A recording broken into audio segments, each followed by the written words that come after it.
আমরা ভিজে এখন ঘরের মধ্যে জল, ছেলেপিলে নিয়ে বাস করতে পারছি না, জল নিকাশি রাস্তা নেই, কী সেগোস্তায় বাস করি আমরা এখানে। পঞ্চায়েত তো দেখে না আর বলো না কিছু।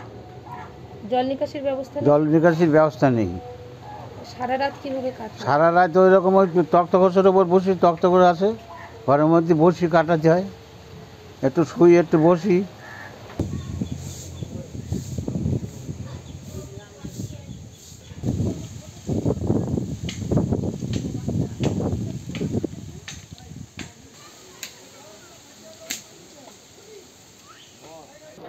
এখন ঝড়ো হাওয়া এবং প্রবল বর্ষার কারণে আমাদের এখানে 20-25টার উপরে দোকান উড়ে চলে গেছে এবং বিদ্যুতের খুঁটি ভেঙে গেছে। তার উপরে দোকান পুরো ভেঙে দিয়েছে, দোকানের চাল উল্টে দিয়েছে কারুর, মানে বিদ্যুতের লাইনও বিচ্ছিন্ন হয়েছে। আমরা খুব অসুবিধা হয়েছে এবং রাত থেকে ভারী বর্ষা, এখনও যেভাবে ওয়েদার হয়ে আছে ভারী বর্ষা আবারও আসতে পারে এবং ঝড়ো হাওয়াও বইছে হালকা, তাই খুব ভয়ের মধ্যে আছি।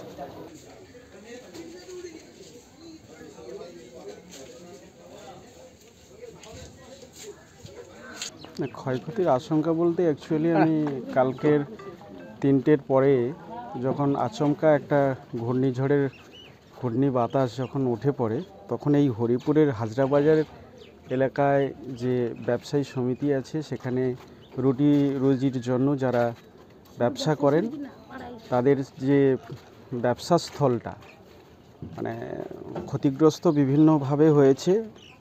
কারোর একদম ফুল দোকানটাই ভেঙে গেছে, আবার কিছু কিছু দোকানের কিছু আংশিক ক্ষতিগ্রস্ত হয়েছেন। সেটা আমি আজকের সকালে এটা অবজার্ভ করার জন্য আমি এসেছি, দেখে নিয়েছি।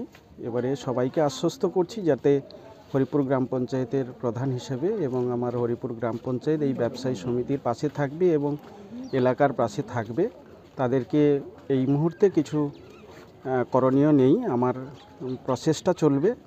এই প্রসেসের মধ্যে তাদেরকে তারা আবার যাতে এই ব্যবসাটাকে সুন্দরভাবে করতে পারে সেই ব্যবস্থা করার জন্য আমি আমার কর্তৃপক্ষের কাছে, ঊর্ধ্বতন কর্তৃপক্ষের কাছে আমি আবেদনটা করব।